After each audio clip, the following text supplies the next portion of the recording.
Salud, amigas y amigos de laiguana.tv. Tenemos con nosotros hoy a Eric Rodríguez. Eric Rodríguez es un investigador social que ha trabajado mucho en el campo del comportamiento humano. Y queremos conversar con él, en primer lugar, acerca de lo que está pasando en este momento en el país, si es algo tan inédito como se comenta insistentemente, si es algo absolutamente nuevo, si es algo novedoso o si es algo que ya tiene unas profundas raíces históricas. Claro, lo primero quiero darte las gracias y a ustedes, la iguana, un animal que conozco desde muy pequeño, que mi padre nos enseñó a protegerlo, porque alguna gente lo tenía como mascota incluso. Ajá. Más que tenerlo como mascota, alguna gente le pretendía utilizar para sacarle los huevos y otras cosas. Me hiciste recordar eso, cosa que a mí siempre me pareció muy cruel, ¿no? Y además me parece cruel. Bueno, lo que sí debo decirte, comenzando rápidamente, es que cada vez que la República, nuestros republicanos, Simón Bolívar, Sebastián Francisco de Miranda y Rodríguez, Simón Rodríguez, todos tomaban una decisión de la acción liberadora e independiente del país, soberana, aparecían los factores, quienes no creían en el pueblo, quienes solamente creían en sus intereses. Empezaban las conspiraciones. La primera conspiración, si queremos tomarlo de manera directa, hay todos unos procesos de insurgencia anteriores que no podemos obviar tanto en nuestros indígenas como podríamos señalar el caso, por ejemplo, de una célebre sublevación caribana conformada por la Confederación Caribana, que fue la batalla de Maracapana del mes de julio de 1567. Te la puedo contar como si yo estaba allí. Esa batalla se dio donde está hoy el Parque Ali Primera, el Parque del Oeste y cerca donde está el mercado. Ese evento fue lo que permitió, después de largos 9 años, la entrada del Imperio Español al Valle de Caracas, donde estaba nuestra confederación. Y ello se debió precisamente a un acto de deslealtad y de traición. Debo comenzar por allí porque quiero valorar la sociodinamia de lo que significa la convicción de cuando tú tienes un proyecto en la vida y cuando lo abrazas y ser consecuente con ellos, aún en los peores momentos. Tienes que estar preparado lo mejor posible para atravesar el desierto sin un vaso de agua en la mano. Los segundos elementos, haciendo un salto, es que cuando nuestros libertadores deciden también hacer el proceso de 1810, del 19 de abril, de inmediato empieza un proceso conspirativo. Va a ser la llamada conspiración de los hermanos Linares, que es de Francisco, Manuel y José. Esa conspiración tuvo un hecho muy particular porque ayudó a aparecer una figura, no solamente la presencia del Marqués de Casa de León o del arzobispo Cori Prat, sino también de Antonio Fernández de León, que es un señor que siempre juegan para acá y para allá, porque siempre hay el oportunismo, ¿no? Y hay la mimetización. Eso siempre tenemos que tener. Los mimetopitecos, los paracaídas pitecos, siempre todo proceso, como es un proceso dialéctico, tiene de todo. Y tú tienes por eso que reafirmarte. Pero estaba un personaje que, aparte de los hermanos Linares, que es el señor Antonio de la Mata Guzmán. A cualquiera era el capitán, era un señor promonárquico, siempre estuvo en la conspiración. Ese nada menos y nada más va a ser el padre de Antonio Locadio Guzmán y abuelo de Guzmán Blanco, que llamaban 10%, por cierto. Señor ladrón que nos hicieron meterlo en el Panteón Nacional porque nos hicieron una triquiñuela, el ministro de la Defensa de la época y el que era embajador, que por cierto todos están en la derecha. Y además el que era ministro de Relaciones Interiores, que era Luis Michelena. Luis Michelena Salazar y el señor que ahora está en un movimiento que llaman Puente, creo que se llama, por cierto veterinario él, era el embajador nuestro en Francia, lo sacaron del cementerio de Parcí, en Trocadero, y lo trajeron a un señor que era un ladrón. Es como si tú sacaras a Carlos Andrés Pérez y lo llevaras al Panteón Nacional, en vez de llevarlo como todo humano a el cementerio del sur donde están sus padres y enterrarlo allí, pero no ahí, porque no es digno, y te lo quisieron vender como un gran prócer a un señor que era un ladrón bandido. Esto lo digo responsablemente del señor Guzmán Blanco, que lo quisieron poner como el arquitecto del Morning. Bueno, se daba esa conspiración, pero también ocurrieron otros fenómenos importantes que debemos recordar, que fue la insurrección de los isleños, que va a ocurrir en 1811. Estos señores anteriores fueron hechos prisioneros, por cierto son llevados estos señores al cuartel San Felipe, que es el cuartel de Puerto Cabello, que lo va a comandar luego nuestro libertador, coronel para esa época, Simón Bolívar. Pero la insurrección de los isleños tiene un hecho particular, porque es esa unidad, eso quedaba detrás del cuartel San Carlos, eso se llamaba Sabana del Teque, y allí era la entrada de Caracas, que estaba hacia arriba por el lado de la Pastora, porque la otra era por la Junta. Estos señores escondieron los alimentos. Estoy hablando de julio de 1811. Para quienes dicen que esto nunca ocurrió, cada vez que había una gesta libertadora, ocurría este fenómeno. Es la guerra económica. Ajá. Entonces, estos señores esconden, unidos, blancos criollos, soplapotes, que se unieron a eso, como siempre hay, quienes se adhieren porque pierden el sentido de patria, por sus intereses personales, vascos, catalanes, y los canarios, que eran los que tenían prácticamente el control de los depósitos. La población fue allá, a palo y piedra, tuvieron que sacar los alimentos. Para que ustedes vean, esta es una de las primeras acciones. Va a ocurrir también otro hecho muy parecido, que es la insurrección de Valencia, que va a ocurrir casi simultáneamente con esta de estos señores. De manera que este proceso es importante, porque a él se le va a unir uno que a mí me parece muy resaltante, que es que acuérdate que a Sebastián Francisco de Miranda se le da el poder máximo, que en esa época se llamaba el carácter de dictador, hoy sería los máximos poderes, es decir, lo que ha cambiado la semántica hoy, que es cuando se confiere, igualmente como se ha hecho con el presidente, tanto memorablemente nuestro presidente Hugo Chávez, que son poderes plenipotenciarios, como se le dio y se le ha dado también al presidente Nicolás Maduro. Bueno, a Sebastián Francisco de Miranda se va a conseguir con una situación parecida entre el mes de julio y agosto. Se consigue que desaparecen las monedas que eran troqueladas en México porque eran hechas de plata, desaparecen de la ciudad de Caracas, unas las fugan al exterior y desaparecen todas las monedas. Entonces ese es otro de los saboteos como se ha venido haciendo. De manera que había una conspiración contra esto. Y cuando Sebastián Francisco de Miranda le logran aprobar, para abreviarte un poco por razones del tiempo, le aprueban que él debe emitir 1 millón de pesos en billetes, que era más fácil hacerlo aquí que mandar, tenían que esperar para hacerlo en México todas estas monedas.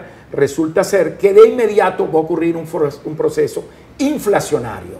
Yo te voy a mencionar 2 productos porque eran productos que están bien precisos. Por ejemplo, la carne costaba 4 reales. Estamos hablando de, en comparación con el peso, 4 reales, que era una composición como de 5 céntimos. De 4 reales pasó a costar 48 reales cuando empezaron a circular los billetes. ¿Eso no se te parece a algo que está pasando ahorita? Uno que consumía mucho nuestros ciudadanos más populares, que era aquel papelón largo que se utilizaba en la época. El papelón costaba 1 real, lo subieron a 10 reales. Entonces la población entró en anarquía protestando, crearon toda una anarquía con los comerciantes muy parecida a lo que nos está ocurriendo ahorita. Pero ese proceso va a repetirse también para la Segunda República. De manera que estos señores también, aquí debemos decir, un elemento de desclasamiento interesante, que es la insurrección de Barlovento. Esto lo digo por los desclasados. Como los propios hacendados y comerciantes proporcionaron dinero para que los negritos, los esclavos, ¿verdad?, fueran a defenderlos a ellos, que terminaron negros y mulatos tomando caucagua y guatire, que era parte del rollo. Terminaron tomándolo y menos mal que allí tanto Miguel José Sanz como Lino Clemente, que habían participado, digamos, en el proceso libertario, van a frenar este proceso de insurrección, pero hay un proceso de desclasamiento. O sea, que quienes debían sublevarse contra esa oligarquía que los tenía subyugados, sometidos, ellos van al servicio de ellos solo porque le dieron dinero. Es decir, un mercenariato de desclasamiento que va a ocurrir en ese momento. O sea, que podremos decir que elementos como ese, el desclasamiento, elementos como la guerra económica, existen prácticamente desde antes de la fundación de nuestra república. Naturalmente. Incluso eso tiene que ver con un proceso anterior que debemos hablar. El derrocamiento, para contestarte tu pregunta y después referirnos a la otra, yo me he leído todos los 2 tomos correspondientes a la Sociedad de Amigos de la Economía del País. Entendí que a José María Vargas no lo van a tumbar sino por una causa económica. Es una pelea entre la oligarquía y estamos hablando de 1835. Acuérdate que la oligarquía, quien comienza primero la oligarquía conservadora, que no se va a diferenciar mucho de la oligarquía de la oligarquía liberal, porque los intereses al final eran lo mismo, solo que se pusieron una denominación y que la liberal de alguna manera abrazaba elementos también muy parecidos, que era el fisiocratismo, que eran las ideas de Turgot, Quesnay, todos aquellos liberales pues, que decían ver, dejar hacer, dejar pasar y que el Estado jugara al menor. Es decir, esto va a ocurrir y a Vargas lo van a derribar porque en la sociedad de amigos de la economía, allí tú vas a ver, cuando ves todos los señores que participan, los dominantes eran los comerciantes. Vargas se va a colocar más al lado de los comerciantes que representaban a las casas internacionales y evidentemente las que quedan desguarnecidos es la oligarquía latifundista, porque ellos crearon una ley especial de contrato que prácticamente le quitaba de inmediato todos sus bienes y eso va a crear un conflicto. Entonces derriban a Vargas, quedan Narváez, después lo mandan a buscar nuevamente para tratar de conciliar los intereses, de manera que eso ocurrió. Allí se va a dar, y hay una razón siempre de una disputa económica, es una lucha de clase. No eso que quieren banalizar, que yo te quiero quitar el carro, la casa, no.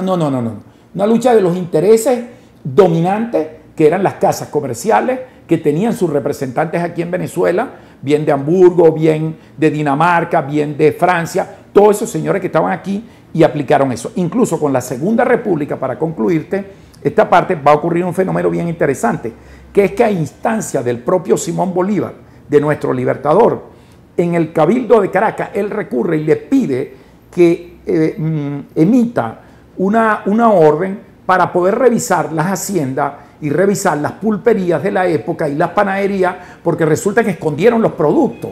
Y ya estamos hablando de 1814. Vuelve otra vez cuando rescatamos la Segunda República. No nos vengan a echar un cuento de una situación. Se da allí. Entonces, simple y llanamente, Bolívar revisa las haciendas, traían y llevaban lo que es la Plaza Bolívar, que va a ser la Plaza Mayor. Allí llevaban el ganado, lo mataban, le daban el dinero al dueño correspondiente y tuvieron que ir a buscarlo, sacarlo porque lo habían escondido en las haciendas, el ganado. Y además los pulperos enterraron, en su pulpería abrieron huecos y enterraron los productos. Entonces les hicieron a estos señores, a los bodegueros y pulperos, firmar una declaración jurada que lo que tenían allí, que estaba allí, era lo que tenían que vender. Eso se hizo en esa época. Yo invito a que nos veamos, porque miren el momento, por eso que este es un momento de ruptura histórica.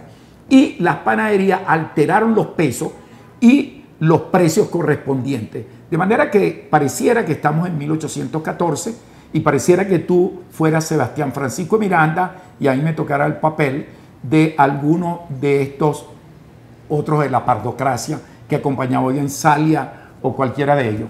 Este es un proceso que ha estado consecutivamente puesto allí y que yo creo que es muy importante que nosotros lo recordemos, sobre todo un momento que está viviendo la nación de asedio, porque eso es lo que tenemos que ver, porque aquí hay una guerra ahorita fundamentalmente para desmemoriarte. La guerra está dirigida a eso, por eso que la guerra se dirige al hecho de lo que tiene que ver más con la emocionalidad, que está vinculado al hecho de lo que la gente suele llamar, y lo que llamó Sperry en su estudio de investigación que mereció un premio Nobel, este señor, investigador, neurólogo, bueno, que es el cerebro límbico, que es donde está la emocionalidad. Entonces está dirigida a la emocionalidad y la otra parte está dirigida fundamentalmente al cerebro primario o primitivo, que tiene que ver con eso que algunos llaman cerebro reptil. A mí me gusta llamarlo mucho así, que es donde están las miserias humanas, donde están los miedos, los temores, los prejuicios, y a eso están dirigiendo. No lo dirigen al neocorte, a la frente, donde está el pensamiento razonado, reflexivo, sino a lo psicológico. Ahora, ¿por qué, si esto ha sido tan repetitivo, si nos ha ocurrido tantas veces, por qué no hemos aprendido? ¿Por qué seguimos en lo mismo? Porque acuérdate que el proceso de conexión, de interrelacionar, está unido al nivel de formación que tú tengas. La formación que tenemos nosotros, que ha estado fundamentada en el pensamiento neocartesiano neopositivista, te permite tener una visión netamente tubular y no analizas los contextos y los vínculos que hay. No entiendes la suma de las subjetividades para poder objetivar detrás de las subjetividades. Y eso tiene que ver con la formación que hemos recibido tú y yo como parte del pensamiento dominante que aprendiste tú en la escuela de periodismo, que aprendí yo en las escuelas de las ciencias médicas o cualquiera de las ciencias de ingeniería, Y entonces tú terminas reproduciendo porque es la única lógica con que tú has aprendido y con ese que tú chapeas, con ese que tú pretendes hablar de revolución sin romper con ella. Y entonces Simón Rodríguez te aparece todas las noches a reclamarte que si no inventa, que si no crea, no tiene ruptura porque está reproduciendo al pensamiento dominante. No puedes seguir utilizando la lógica que tú quieres utilizar con un discurso revolucionario, porque aquí entra una contradicción, el epísteme, ¿verdad? El pensamiento, la mencia, el conocimiento, con una doxa que es el discurso, con una praxis. Y ese es el problema. Por eso es que es necesaria la reflexión, la formación, el proceso ideológico. Por eso en lo político, una de las cosas que nos ha faltado reafirmar es el hecho político de la formación. Tener un instrumento. Una de las cosas que nos dejó el presidente Chávez era la reflexión a partir de la historia, porque era parte de la desmemoria. Lo que él pretendía era que lo rescatáramos y que lo retomáramos. Pero alguna gente nuestra, hay que decirlo, le tiene miedo a una discusión de ese tipo. Es que si no haces una discusión de ese tipo, no puedes entender, primero, ni siquiera de dónde viene. Claro. Por eso, entendiendo dónde viene, sabes en qué circunstancia está. Por eso es que la construcción nuestra, históricamente, tiene que parecernos a nosotros. Pero es que hay gente que tiene una debilidad, que le da miedo, porque tiene una especie de boxefobia. O sea, le tiene una especie de miedo al comunismo. Y entonces no entiende que una de las cosas que se utilizó en esta guerra fue precisamente usar el sectarismo del pensamiento dominante como medida anticomunista para crear la intolerancia, que es lo que nos ha creado, porque el único pensamiento que debe dominar siempre debe ser para todo el pensamiento precisamente del capitalismo.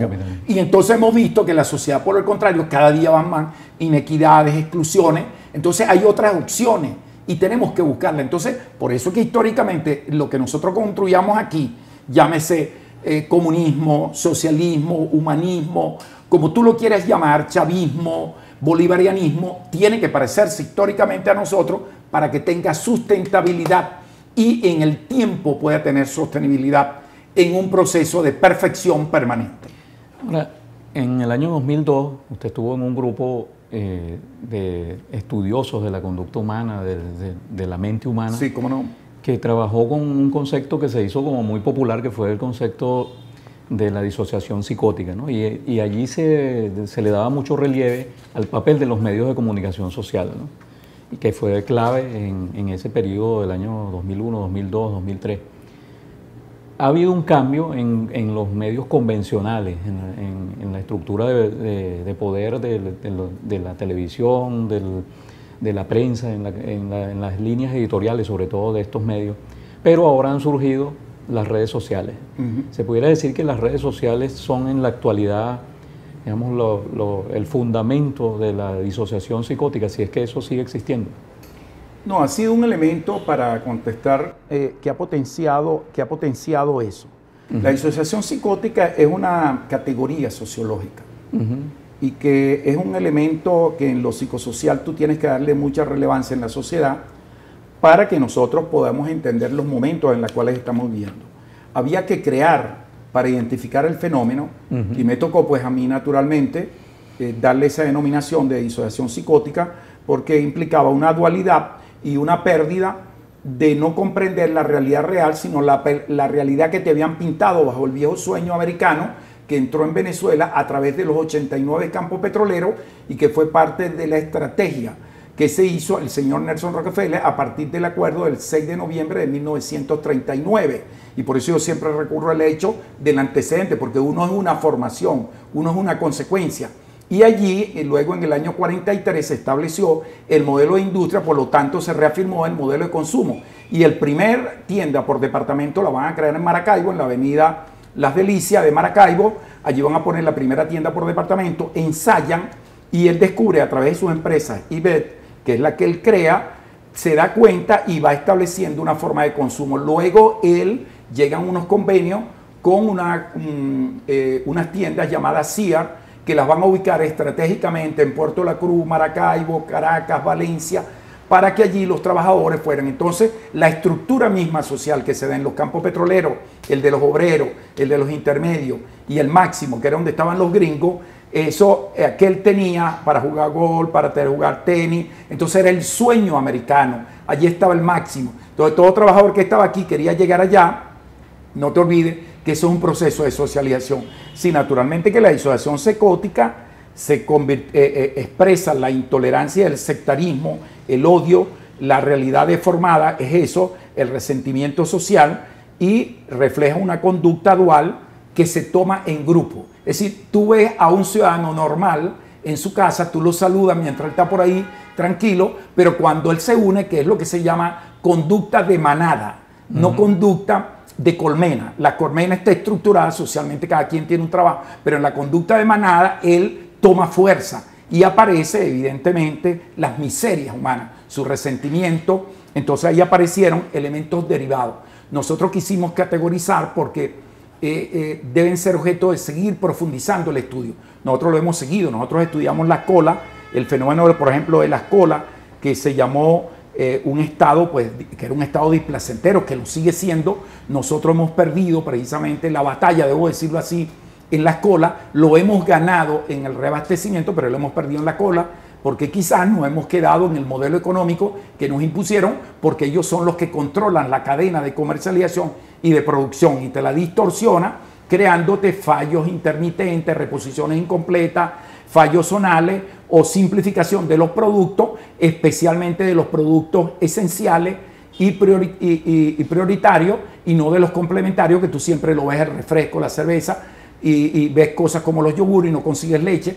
Este tipo de estrategia que ellos hicieron. Entonces ahí nosotros creamos un fenómeno llamado la ristratimia, que es precisamente un estado displacentero que produce una cola. Una cola no es nada sabroso, una cola es un estado displacentero. Es decir, el que diga eso evidentemente no sabe lo que está diciendo, y yo lo entiendo perfectamente. Entonces eso fue generando un fenómeno que era el miedo a expresar tu opinión ante la demás. Los chavistas no podían opinar y decir que eran chavistas. De inmediato te descalificaban, te decían que tú, siendo tan inteligente, tan estudiado, ¿por qué lo era? Entonces eso creó una cosa que simple y llanamente, creó algo, una doxafobia. Eso se llama doxafobia en las personas, miedo a expresar su opinión ante un opositor. Y a ello, en el opositor apareció un fenómeno que se llamó, a mi juicio, la mixofobia, que es el miedo a tú juntarte con los chavistas, a marcarte, y eso empezó a dividir la familia. Quienes empezaron a dividir, porque ellos empezaron a decir que no podían, y esto refleja que hay una lucha de clase, porque ellos terminaban defendiendo los intereses de quien los oprime. ¿De acuerdo? Entonces mostraron más bien un conflicto intersubjetivo de sumisión, admiración y dependencia, porque si quien no es igual a tú, tú terminas defendiendo a Mendoza, terminas defendiendo a estos señores que han usufructuado y que han asaltado y han hecho esas compañías con dinero del Estado. Si tú terminas defendiéndolo a ellos, evidentemente es como aquel viejo síndrome de la gata loca, se le pudiera llamar así, porque ese es un conflicto intersubjetivo de sumisión, admiración y dependencia. De manera que tuvimos que caracterizarlo, y terminaron teniéndole rabia a los pobres. Se creó una especie de aporofobia, y a los mendigos, que se nos empezaba a llamar malviviente, cholugo, tierrugo. Esas cosas fueron fenómenos que hay que categorizarlos, hay que decirlo, porque nosotros estamos siendo objeto de una guerra que se llaman guerras invisibles, estocásticas, que son guerras de cuarta generación, que son conflictos de baja intensidad y de modulada acción, que tienen como propósito atosigarte, hastiarte, abrumarte de tanta desinformación como información y de rumores, para que tú termines labilizando emocionalmente tu manera y termines rompiendo en un estado de desasosiego tu conexión de lo que tú estás defendiendo, y por el lado de los que son opositores terminen tomando una conducta retaliativa de intolerancia y de reafirmación en lo que sería una actitud sectaria. Por eso ese fenómeno había que categorizarlo. Y me tocó escribir precisamente SDB, estuvo también Luis Brito, y estuvo el compañero Daniel Hernández, de una colección que quedó registrada, pues, y que nosotros quisimos darle el nombre a este fenómeno. Ahora, con esto quiero decir, la situación que nosotros estamos viviendo es un fenómeno social, ¿de acuerdo? Nosotros no podemos meter, esto no es un problema ni psiquiátrico, ni psicológico, ni médico, no, esto es un problema económico de los intereses. Aquí se viene por el petróleo. Pero para ellos hay que crear una estructura dentro de una guerra de cuarta generación de ablandamiento y de descalificación. Entonces ellos pasaron ahora a una acción que precisamente es una acción de subversión, creando los llamados foquismos, que es lo que están haciendo en este momento. Pero naturalmente eso no ha tenido mayor resonancia porque de alguna forma, si algo ha ocurrido y han creado ellos, es el profundo miedo a los espacios públicos que le ha creado, que ocurre en aquellos países donde hay atentados terroristas, y por otro lado, la gente ha tenido miedo a juntarse, a hablar con desconocidos, han creado esos fenómenos, con esto de los saboteos, las guarimbas, el cierre de las calles, toda esta inestabilidad. Por el contrario, eso se le está devolviendo, porque ellos no entienden todavía el proceso etnográfico. Para terminarte la idea, no entienden el proceso etnográfico de Venezuela. Venezuela históricamente tiene una profunda diferencia con Sudán. Sudán lo lograron dividir porque Sudán del norte era precisamente cristiano y el sur es islámico. Entonces los intereses por el petróleo evidentemente lograron por el uso religioso. En el caso de Libia, que yo lo conocí, Libia son 119 grupos étnicos. No es lo mismo ser Serenaica, Tripolitania o Fresan, que es el sur. Entonces lo que unificó Gaddafi, ellos lograron romperlo, era fácil. Y crearon esa división. Entonces usaron los grupos tribales. En el caso de Yugoslavia, la cual tuve oportunidad de conocerla, yo estuve en Dubrovnik, Beogrado, y también estuve en Zagreb, recientemente estuve en Eslovenia, en Ljubljana. Una de las cosas que utilizaron allí es el hecho histórico que venían, los reconcomios históricos que los logró superar Josip Tito Broz, los logró superar, ellos lo hicieron aparecer, porque ya habían 4 idiolectos distintos, serbo-croata, maneras distintas de hablar, religiones distintas y razones históricas distintas, más fácil para dividirlo. Entonces, en el caso de Venezuela tienen una profunda dificultad.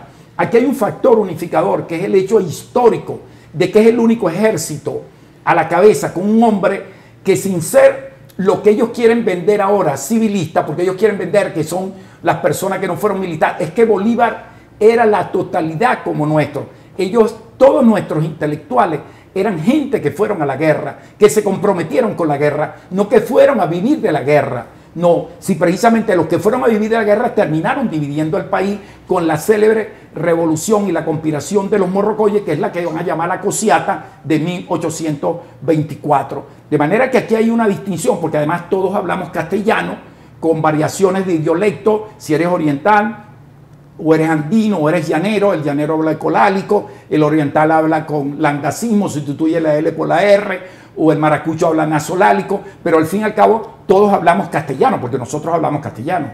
Y en tercer lugar, todos somos judeocristianos, y en cuarto lugar y final, bueno, aparte de estar unidos, este elemento principal que nos da un espíritu de cuerpo, nuestra vida libertadora de un ejército que salió a liberar, está un factor que es que el hábito, la alimentación en Venezuela gira sobre el maíz fundamentalmente, y que se ha convertido luego en el plato ese llamado el arroz, que son cosas que vinieron después, pero es que nosotros todos giramos en torno a la arepa, giramos en torno al maíz, y esos son elementos unificadores. Eso no lo tiene para hacer ni secesionismo, ni dividirnos, entonces le es difícil. Entonces tienen que crear otros factores que son los que ellos están jugando en esta guerra de efecto estocástico, que es invisible de acuerdo con la mezcla y las dosis. Quisiera que analizáramos un poquito un fenómeno que quizás también tiene sus raíces históricas en aquello que usted señalaba de Barlovento, de los primeros años de la República. Son las personas que han ascendido socialmente, que han salido de la pobreza debido a las políticas del gobierno socialista, es decir, en materia de inclusión educativa, de salud, de vivienda, de trabajo, incluso hasta de contratos. Y una vez que salen de la situación y pasan a ser clase media o clase media alta, entonces comienzan a denigrar del socialismo y comienzan a denigrar de aquello que los sacó, y empiezan a argumentar sobre una supuesta narrativa individualista digamos, del modo de vida americano, etc. ¿Cómo se produce ese fenómeno socialmente hablando? Ese fenómeno está presente, no hay ruptura, tú lo llevas. El fenómeno está allí. Lo que pasa es que cuando aparecen elementos detonantes o predisponentes, terminan entonces creando la detonancia de él, aparece. Entonces el elemento predisponente, ¿no?, o inductor, evidentemente si tú entras, porque te configuraron toda una estructura en el estudio etnográfico, que es parte de la guerra, de que estudiara para que fueras alguien, como si tú no fueras alguien. Te dijeron que la educación como ascenso social. Entonces, ¿ibas a ascender para dónde?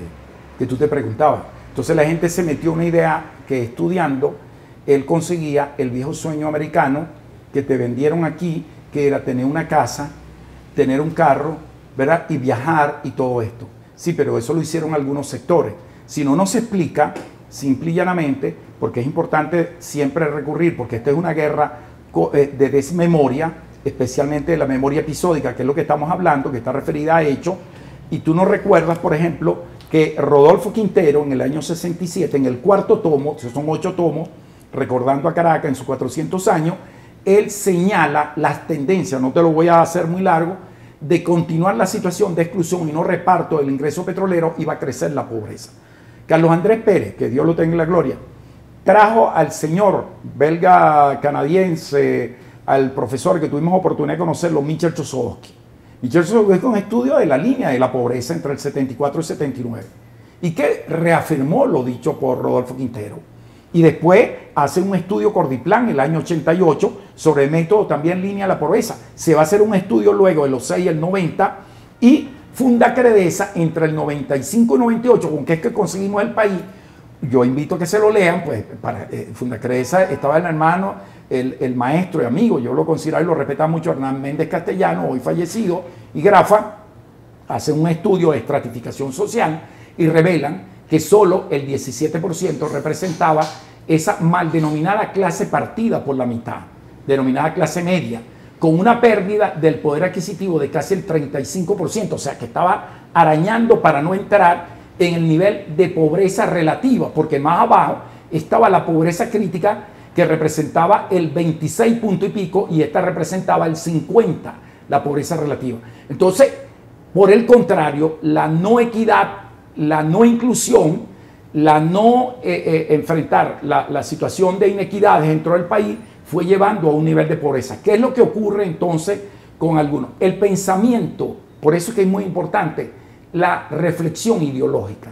El pensamiento que ha quedado es el pensamiento que se vendió, que al ser un país petrolero se te vendió la ilusión que tú podías viajar, que podías tener. Si Venezuela es uno de los 13 países del mundo que en el año 53 tenía televisión, de los 13 países, y por ahí te empezaron a reafirmar cosas, porque aquí en América lo tenía bien Canadá, lo tenía Cuba por razones de los intereses de ellos, y lo tenía México, y lo tenía Venezuela, pero tú ves el resto del mundo no tenía televisión. Entonces te empezaron a vender un mundo de la cual tú has creído, porque ese mundo es el que con que te cosificaron. Los seres humanos pasamos por un proceso en la identidad de la conformación de nuestra axiología, es decir, de nuestros principios, nuestros valores, y ahí te van diseñando. Eso empieza en la casa, en el entorno, en el colegio, en la sociedad, y eso fue lo que te vendieron. Estudia para que seas alguien, ¿no? Y te vendieron otras cosas. Si tú no coges, eres tonto, para no decir pendejo, que esa palabra se puede decir. Estas cosas te fueron creando un esquema de expectativa de vida. Entonces, ¿qué es lo que ocurre con eso? Eso no lo hace la mayoría de la gente. Eso lo hacen algunos sectores desclasados, porque son sectores que nosotros hemos rescatado, porque te crearon un pensamiento fundamentalmente egocéntrico, individualista. Nosotros todavía no hemos quitado eso. Nosotros todavía vivimos bajo una cosificación. La cosificación es cuando tú empiezas a llamar las cosas no por su nombre, sino por el nombre que te ha impuesto y te ha reproducido el pensamiento dominante a través de la publicidad o de los estudios o la formación. ¿Cuál es? Tú no llamas un producto, lo llamas, por ejemplo, la harina precocida la llamas pan, que es producto alimenticio nacional. Entonces la persona banaliza, cree que eso no tiene importancia. No, un automóvil lo llamas tu Ford, tu Chevrolet, tu Toyota, y no se da cuenta que él está cosificado. La cosificación es un camino a la alienación, y la alienación es el camino a la enajenación, y la enajenación termina cosificando, fetichizando. Al tú fetichizar, tú simple y llanamente has sido víctima del sistema. Nosotros estamos enfrentados a eso. ¿Por qué? Porque te vendieron que tú tenías el derecho a comprar y a buscar los productos, pero nunca te preguntaste en una acción egocéntrica que si los demás, ¿cómo se explica este nivel de pobreza? ¿Cómo se explica el déficit de vivienda habiendo creado un banco obrero en 1928 y habiéndole cambiado el nombre en 1974 al INAVI, como lo llamaban? No llegaste a construir más de 626.000 viviendas. ¿Cómo se explica eso? ¿Cómo se explican los grandes cordones de miseria que se generaron en el país? ¿Quién se tomó ese dinero? ¿Quién lo cogió? Entonces hay que revisar a alguien que se le esconde. Ese grupo de empresarios que estuvieron protegidos por las políticas proteccionistas del Estado son parte de los que contribuyeron a la fuga de capitales. Eran exitosos, pero de pura empresas quebradas y de dinero que los fugaron del país, que son corresponsables, son los mismos que están ahorita. Entonces el Estado se le impuso una política a partir del acuerdo que se hizo el 6 de noviembre de 1939, impuesta por el convenio que se revisó y se le impuso el modelo de industria del 43 y se ratificó el 52, donde Fede Cámara, con la declaración de 1947, por cierto, con el señor que es tío abuelo de la señora, esta señora que anda por ahí, la señora Machado, bueno, esos señores que son los que han asaltado aquí, y cómo se explica que hay gente que está al lado de ellos, es decir, están al lado de sus verdugos, pues. Eso es un conflicto entre subjetivo de sumisión y admiración. Si tú no puedes estar al lado de quien te desprecia, quien te ve como menos, que te está utilizando, porque eso es lo que están haciendo ellos, porque ellos tienes que preguntarles qué van a hacer con la pobreza, cómo van, no, dime, la vamos a resolver, pero ¿cómo? Dime, ¿cómo? Vamos a seguir teniendo pensiones, ¿cómo va a ser la pensión? Ajá, ¿qué es eso? Trabajo de calidad. ¿Qué es el sueño? ¿Qué es el sueño que tú quieres? Es decir, hay que preguntarles qué es el sueño, que desgranen, porque ahí están las trampas. Y eso es parte de lo que, cuando tú estás en un conflicto, alguien que te vende una esperanza, que te tiene, no te importa, porque no hay reflexión. Y eso es lo que nosotros tenemos que hacer ahorita. De manera que eso explica que hay un desplazamiento de algunos sectores. No son todos. Lo que pasa es que algunos sectores están permeados por las circunstancias del momento que viven entre el conflicto y la esperanza. Allí donde nosotros tenemos que de manera sensata señalar que nosotros no hemos gastado, sino hemos invertido el dinero en sacar a este grupo de venezolanos precisamente de algo que le toca por derecho y no por oportunidad, como hablan ellos. La diferencia es que ellos son entonces egocéntricos y nosotros somos alterocéntricos o alocéntricos. Pensamos en el colectivo, pensamos en el otro, nos metemos en los demás, entonces hay una diferencia bien antagónica. Hay una última cosa que quisiera que analizáramos, aprovechando esta capacidad de estudio de lo social, del comportamiento humano, que es la clase media auspiciando el desafío a la autoridad, ¿no? La clase media incluso enviando a sus propios hijos a que cometan acciones de desafío, le lancen excrementos, le lancen armas, explosivos, etcétera, a las figuras investigadas de autoridad, a la Guardia Nacional, a la policía.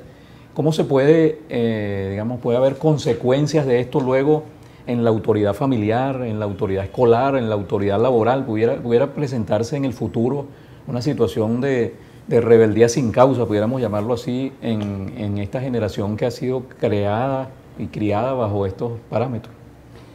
Allí tenemos que ubicarnos cuando hablamos de generación, comprendemos la generación cuando se habla por lo general de 20 años, ¿no?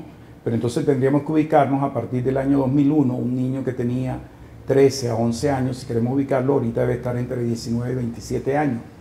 Naturalmente que si ese señor se convierte, y aquellos que podían ser adolescentes entre 12 y 20 años, y eran de hogares donde sus padres sometieron al país a una huelga petrolera o tenían una postura evidentemente de resentimiento, de retaliación, de odio, porque quedó demostrado que no pudieron resolver, viendo los informes de Rodolfo Quintero, Michel Chossudovsky, el último de Fundacredesa, el nivel que heredamos de pobreza, eso que ellos odian, esa rabia que le tienen a los pobres, que ellos lo llaman malvivientes, porque ellos creen que ellos sí tienen derecho, ¿no?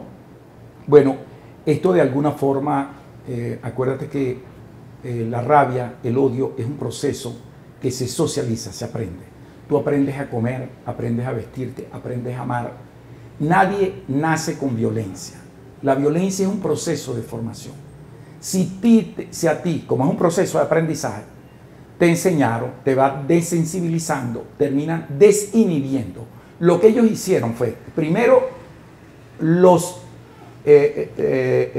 indujeron mediante el odio que se reflejaba en su casa. Porque fíjate que están utilizando a sectores desclasados.